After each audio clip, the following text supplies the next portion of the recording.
नमस्कार दोस्तों, आइए पुस्तक मेले के कुछ और नए रंग, कई नए आयाम आपको हम दिखाते हैं। राजधानी लखनऊ के हजरतगंज में केडी सिंह स्टेडियम के पास मोती महल लॉन में यह 18वां राष्ट्रीय पुस्तक मेला चल रहा है। और पुस्तक मेले में आएँ और किसी प्रकाशक से, किसी कवि से, लेखक से बात ना करें तो कुछ अधूरापन सा लगता है। तो दोस्तों, आज हमने यहाँ पर संयोग से हमारे फेसबुक मित्र भी हैं, नीरज अरोड़ा जी लिखने के साथ साथ प्रकाशन का काम करते हैं। अक्सर हम फेसबुक पे देखा करते हैं नए लेखकों को प्रोत्साहन देना, और बहुत सी ऐसी बातें जो लेखन से जुड़ी हुई हैं। तो आज संयोग से जब पुस्तक मेले में हमारी उनसे मुलाकात हुई तो हमने उनसे कुछ सवाल किए। कई मशहूर हस्तियों को आप यहाँ पुस्तक खरीदते देख सकते हैं। उसके साथ ही हमको कवि सूर्य कुमार जी मिले, जिन्होंने अभी कोरोना को लेकर के नई कुछ कविताएं लिखी हैं। जिस तरह से इम्यूनिटी को, शरीर की इम्यूनिटी को बढ़ाना है, वैसे ही उन्होंने बताया कि दिमाग की इम्यूनिटी को बढ़ाने के लिए कविता कितनी ज़रूरी है। कई तरीके के स्टॉल हैं, कई तरीके की मनमोहक चीज़ें हैं यहाँ पर, बहुत जगह छूट है यहाँ पर।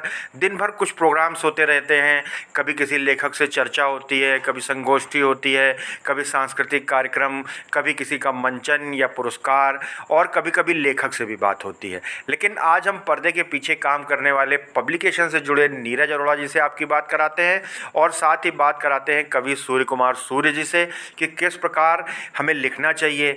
आज के इस डिजिटल युग में किताबें कितना साथ देंगी हमारा, और किस तरीके से हम किताबों को महसूस कर सकते हैं। तो आइए देखते हैं पुस्तक मेले का एक नया रूप, एक नया रंग और एक नया आयाम। रवि जी, सबसे पहले तो बहुत बहुत मुबारकबाद कि पुस्तक मेले में आपका यहाँ एक काउंटर लगा हुआ, और सबसे अच्छी बात कि आपसे मुलाकात आज हो पाई। तो थोड़ा सा पहले तो इस स्टॉल के बारे में बात हो जाए। जी देखिए, ये क्यूवर बुक्स का स्टॉल है। यहाँ पे हिंदी और अंग्रेजी की जो बेस्ट सेलिंग किताबें हैं वो सभी उपलब्ध कराई गई हैं, और ये इनका किताबों के मामले में इनका बहुत अच्छा काम कर रहे हैं ये। और ये हमारे दिव्यांश पब्लिकेशन के वितरक भी हैं, और ये लगभग देश के कुछ प्रमुख बुक फेयर में ये स्टॉल अपना लगाते हैं। और इनके स्टॉल पे एक ही जगह पे आपको हिंदी और अंग्रेजी की बेस्ट सेलिंग बुक्स मिल जाएंगी। और यहाँ पे दिव्यांश पब्लिकेशंस की सभी पुस्तकें यहाँ पे जो भी हैं वो सब उपलब्ध हैं, और उस पर ये डिस्काउंट भी दे रहे हैं, लगभग 10 से 15% का ये डिस्काउंट भी दे रहे हैं। और एक ही जगह पर आपको अच्छा कलेक्शन किताबों का यहाँ मिल रहा है। जी सर, एक बात यह है कि आज के दौर में, इंटरनेट के इस युग में, लोग किताब कम पढ़ना चाहते हैं, मोबाइल पे फीचर्स आ जाते हैं, नेट पे ज़्यादा कुछ रहता है। आप चूँकि पब्लिकेशन के साथ साथ लेखन से भी जुड़े हुए हैं, इसको लेकर के क्या कहना चाहेंगे? जी देखिए, इंटरनेट ने निश्चित रूप से जो किताबों की जो बिक्री है उस पर बहुत प्रभाव पड़ा है। आज लोग मोबाइल में देखना और सुनना पसंद कर रहे हैं, पढ़ना भी पसंद कर रहे हैं, लेकिन उसके बावजूद जो ये विकल्प हैं वो किताबों का विकल्प नहीं है।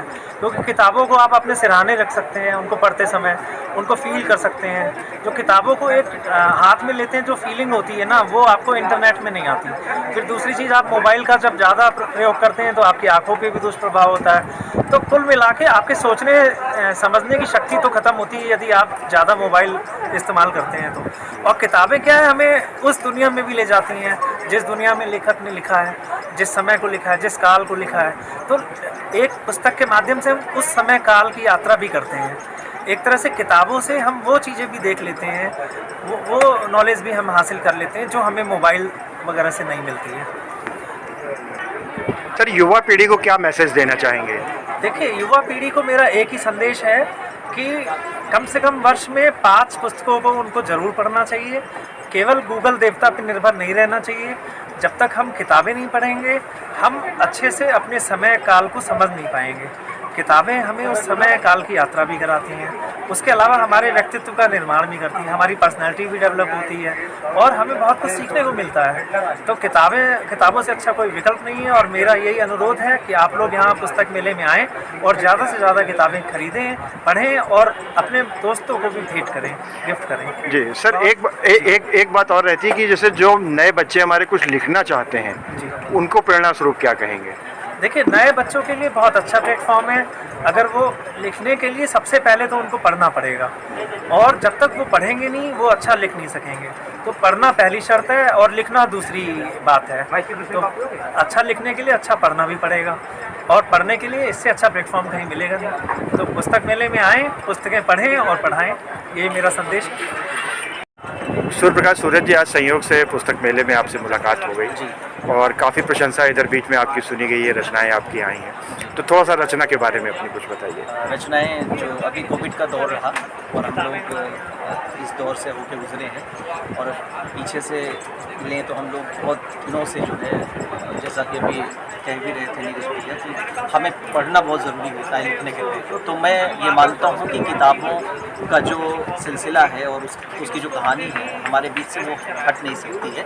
तो हमने अगर आप पूछेंगे कि हम क्या लिख रहे हैं, तो इस वक्त तो हम कुछ ऐसा लिखें जिससे इस दुनिया को और खूबसूरत बनाया जा सके, पॉजिटिविटी थोड़ा सा हम एक्सप्लोर कर सकें। तो अभी एक नज़्म हुई थी, उसके आखिरी के 4 मिसरे में पढ़ के बात ख़त्म करता हूँ। ये बहुत प्यारी सी नज़्म है कि अभी फलक की नर्म शाखों पे खिले हैं फूल चांद तारों के, अभी फलक की नर्म शाखों पे खिले हैं फूल चांद तारों के, अभी तो नाचते हुए छम छम जोड़े निकले हैं आबशारों के, अभी खींची हुई है एक धनक, अभी खींची हुई है एक धनक, अभी ये रंग नहीं खोने वाला, अभी खींची हुई है एक धनक, अभी ये रंग नहीं खोने वाला, अभी उमड़ घुमड़ इस माटी में कोई उम्मीद है बोने वाला, अभी उमड़ घुमड़ इस माटी में कोई उम्मीद है बोने वाला। और हम लोग जो है आशा के लोग हैं, उम्मीद के लोग हैं। हमारे वेद कहते हैं, ऋचाएँ कहती हैं, आनो भद्रा क्रतुओ यंतु विश्वतः। हे प्रभु, चारों तरफ से कल्याणकारी विचार हमारे पास आए तो हम उसका स्वागत करते हैं और उसी तरह का कुछ आत्मसात करते हुए उसका सृजन करना चाहते हैं। बहुत बहुत शुक्रिया, बहुत धन्यवाद।